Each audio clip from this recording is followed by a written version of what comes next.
আসসালামু আলাইকুম। চলতি বছরের এইচএসসি সমমান পরীক্ষা আগামী জুন মাসের শেষ দিকে অনুষ্ঠিত হবে। পরীক্ষার রুটিন তৈরির কাজ চলছে।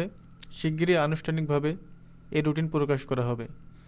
ঢাকা মাধ্যমিক ও উচ্চ মাধ্যমিক শিক্ষা বোর্ডের পরীক্ষক নিয়ন্ত্রক অধ্যাপক মোহাম্মদ আবুল বাশার এই তথ্যটি জানিয়েছেন। তিনি জানান, 2025 সালের এইচএসসি ও সমমানের পরীক্ষা আগামী জুন মাসের শেষ সপ্তাহে শুরু হবে।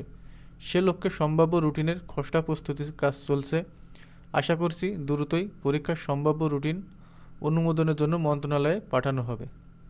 সংশ্লিষ্ট সূত্রে জানা গেছে, এইচএসসি ও সমমান পরীক্ষার ফরম পূরণ শুরু হবে আগামী 2 মার্চ থেকে।